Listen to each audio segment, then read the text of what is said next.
তাজা ফলমূল, শাকসবজি, মাছ কিংবা মাংস দেখে মনে হতে পারে বাংলাদেশেরই কোনো পরিচিত পাইকারি বাজার। কিন্তু এটি বাংলাদেশের নয়, দক্ষিণ পশ্চিম চীনের সিচাং স্বায়ত্তশাসিত অঞ্চলের নিংছি প্রিফেকচারের লিঞ্চি শহরের একটি আধুনিক বাজার।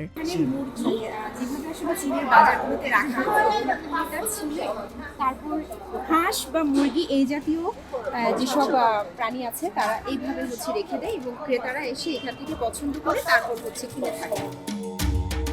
এই বাজার হচ্ছে লিঞ্চি শহরের সবচেয়ে বড় বেসরকারি পাইকারি বাজার।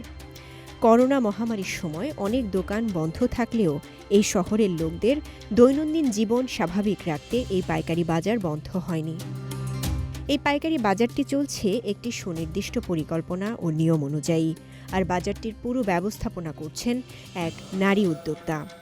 তার দিক নির্দেশনায় বড় থেকে ছোট সব ব্যবসায়ী নিজেদের কার্যক্রম পরিচালনা করেন সুশৃঙ্খলভাবে, যেন এক আধুনিক বাজার ব্যবস্থাপনার অনন্য উদাহরণ।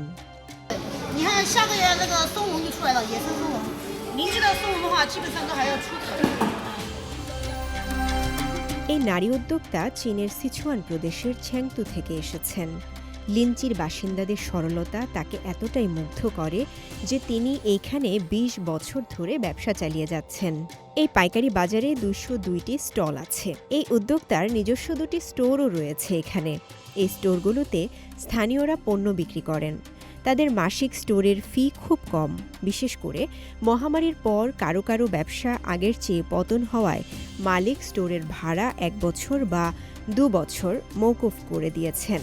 আশপাশের গ্রামবাসীদের নিজের চাষ করা কৃষি পণ্য এখানে নিয়ে এসে খুচরা বিক্রি করতে চাইলে তাদের স্টোরের জন্য কোনো ভাড়া দিতে হয় না।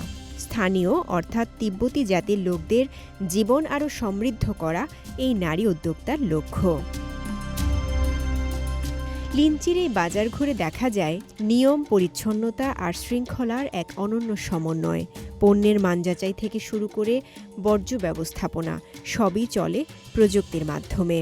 সিচাংয়ের লিঞ্চি শহরের একটি বাজারে আমার হাতে বড় কাঁচামরিচ দেখতে পাচ্ছেন। বাজার ঘুরে আসলে আমরা যা দেখলাম, বাজারে শাক সবজি, ফলমূল বা আরো অন্যান্য যেসব প্রোডাক্ট আছে বা যেসব পণ্য আমরা আমাদের বাজারে আসলে খুঁজে পাই, অনেক কিছু মিল আছে এই বাজারে। নিংছি প্রিফেকচার সিচাং বা তিব্বতের অন্যান্য এলাকার তুলনায় অপেক্ষাকৃত নিম্ন উচ্চতায় অবস্থিত, আর তাই এখানকার জলবায়ু কৃষি ও ব্যবসায় দুটোর জন্যই অনুকূল। এই প্রাকৃতিক সুবিধাকে কাজে লাগিয়ে স্থানীয়রা গড়ে তুলেছেন আধুনিক বাজার কাঠামো।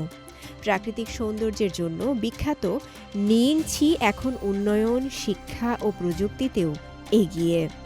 আর তারই প্রতিচ্ছবি লিঞ্চির এই শৃঙ্খলাবদ্ধ বাজার, যেখানে ব্যবসা কেবল পণ্য বিনিময় নয়, বরং এক নারীর নেতৃত্বে বদলে যাওয়া জীবনধারার গল্প, উন্নয়নের প্রতীক, আত্মনির্ভরতার প্রতিচ্ছবি।